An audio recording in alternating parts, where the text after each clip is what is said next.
magacaygu waa injineer cabdiraxmaan maxamed cabdi kana mid ah ardayda ka qalin jebisay jaamacadda jamhuuriya kulliyadeeda engineerinka department power generation kana mid ah ardayda nasiibka u yeeshay inay ka qayb qaataan internshipka shirkadda Blue Sky Energy nasiibna u yeeshay internshipka kadib 2 bilood ee qaateen internshipkaas inaan ka mid noqdo shaqaalaha shirkadda qaybaheeda kala duwan laga soo bilaabo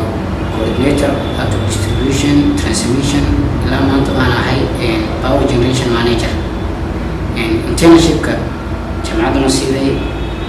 wuxuu qayb libaax leh ka qaatay inaan real life si toos ugu dabaqno wixii aan ku qaadanay internshipka annagoo aanan cabsi dareemin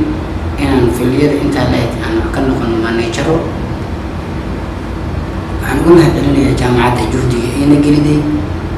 insightka jaamacadda casharadii aan ku qaadanay oo qayb libaax leh ka qaadatay sidoo kaleete macallimiintii iyo qualifiedka ay ayadu noo xushay waan ugu mahadcelinaynaa